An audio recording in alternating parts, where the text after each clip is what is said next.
Tir na Nog, the land of youth, Irish Otherworld. Long ago, in the rolling green hills of ancient Ireland, there lived a young white Irish man named Oisean, the son of the legendary warrior Fionn mac Comhail. Oisean had bright blue eyes, wind-touched hair the color of wheat, and a gentle spirit that set him apart from the other warriors of the Fianna.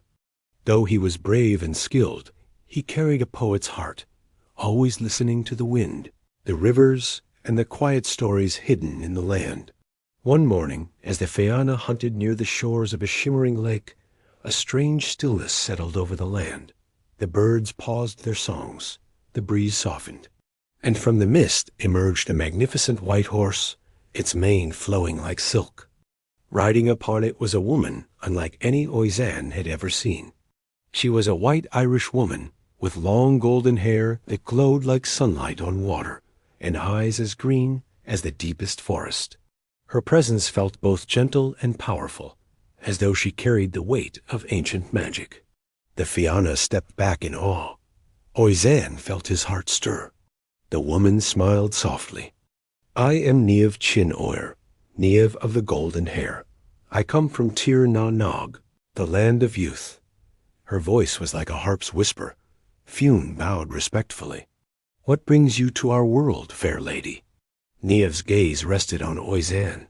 "I have heard of your son, the poet-warrior with a heart both brave and kind.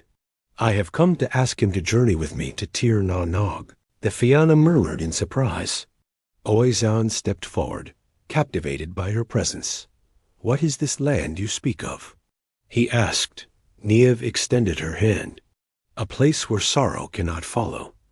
A place where no one grows old. A place of endless beauty, where the trees sing and the rivers glow with silver light." Oisean hesitated. He loved his father, his people, and the land of Ireland. But something in Niamh's eyes, a promise of wonder, of destiny, called to him. "I will go with you," he said softly. Niamh smiled, and together they mounted the white horse. As soon as Oisean touched the saddle, the horse rose into the air, galloping across the sea as though running on sunlight. The Fianna watched until the pair vanished into the horizon. The journey felt like a dream. The sky shimmered with colors Oisean had never seen. The wind carried music that seemed to come from nowhere and everywhere at once. At last they reached Tir na Nog. It was a land of eternal spring, green fields stretching endlessly, flowers blooming in colors brighter than jewels, and forests filled with soft golden light. The air smelled of honey and wild blossoms. Rivers sparkled like liquid crystal. Oisean felt his heart lift. "This place? It is like a dream." Niamh touched his hand. "It is your home now." In Tir na Nog, Oisean lived in a grand hall of white stone, surrounded by music, laughter, and endless joy. He hunted in enchanted forests, feasted with noble spirits, and danced beneath silver moons that never waned. Time flowed differently there, soft, gentle, almost unnoticeable. And through it all, Niamh remained by his side, her presence warm and steady.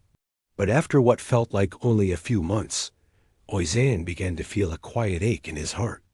One evening, as they walked along a glowing river, he said, "Niamh, I miss my father. I miss Ireland. I wish to see them again." Niamh's smile faded. "Oisean, time does not move the same in Tir na Nog. Though you feel you have been here only a short while, many years may have passed in your world." Oisean's breath caught. "How many?" "I do not know," she whispered.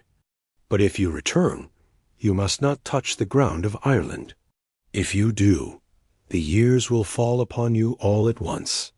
She summoned the white horse. "Go, my love, see your homeland. But remember my warning." Oisean embraced her, then mounted the horse. With a final look at Niamh's sorrowful eyes, he rode across the sea once more. When he reached Ireland, his heart sank. The Fianna were gone. Fionn was gone. The great halls had crumbled. The forests had changed. The people he met were strangers who spoke of the Fianna as legends from long ago. Oizan realized centuries had passed. Still, he rode through the land, searching for any trace of his people. One day, he came upon a group of men struggling to lift a massive stone. They were thin and weary, nothing like the warriors of old. "Let me help you," Oizan said. The men stared at him, at his youthful face, his shining horse, his strange clothing. "If you can lift it," one said, "we will believe you are truly from the old stories." Oizan leaned down, grasped the stone, and lifted it effortlessly. But as he did, the saddle shifted. He lost his balance. His foot touched the ground. In an instant, the magic of Tir Na Nog vanished. Oizan fell to the earth, and centuries crashed upon him. His hair turned white, his skin wrinkled. His strength faded. The men watched in horror as the young warrior became an old man in the blink of an eye. They carried him to a nearby monastery, where gentle monks cared for him. Oizan told them stories of Fune, of the Fianna, of Niamh, and of the Land of Youth. They wrote down his tales, preserving them for generations. One night, as Oizan lay beneath a flickering candle, he heard a soft voice, familiar, warm, filled with sorrow. "Oizan!" He opened his eyes, and for a moment he saw Niamh standing beside him, her golden hair glowing like sunlight. "I could not bring you back," she whispered, "but I will wait for you."